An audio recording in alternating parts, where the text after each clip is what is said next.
So, hello guys. Ayan, pupunta na tayo sa Manila Zoo. Manila Zoo! Tulog pa sila.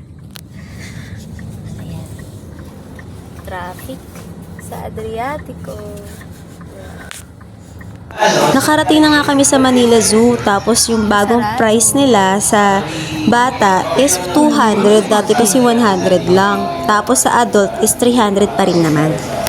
Finally, nakarating na nga kami, kaso bawal ang bottled water tsaka food na galing sa labas. So, iniwan na lang namin siya sa kotse. Hello guys. Ano buhatin mo? Wag na! Hindi pinahirapan mo na. Ay, diba? Meron? Yun na, nangahabol yan, oh. No, nakikita na ni kami sa Oh. Bisita ostrich na, ayun, oh. Deer! Ayun, deer ano ko. Ay, Tia! Babe! Ay, pahalan Kyler! Katawayo, be. Ito nga pala yung lion, kaso parang may something kasi lagi siyang paikot-ikot lang. Ayaw niyan lumabas sa lungga niya. Tapos napansin namin na medyo payat na yung lion. Ayun lang. Dito. Sabi, oh. Ah. Saan wala?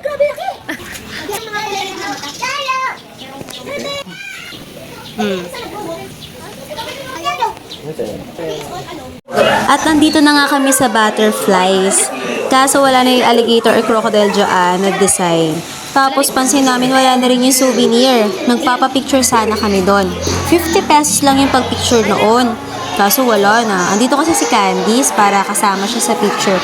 Anyway, yan, nandiyan na kami sa snakes, sa mga reptiles. Nanginig pa nga si Candice dyan. Kinilabutan siya. Nakita niya yung ahas. May dala naman akong damit, eh. Dala na lang ako.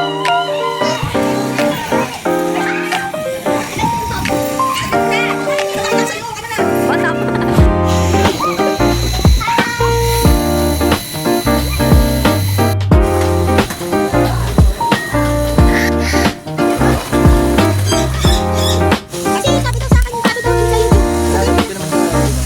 At dahil pauwi na nga kami, nagpabili na rin ako kay daddy ng iced coffee. Sa kanya, iced mocha at sa akin naman iced latte. At syempre, may pa-cake pa nga si daddy. Thank you, daddy!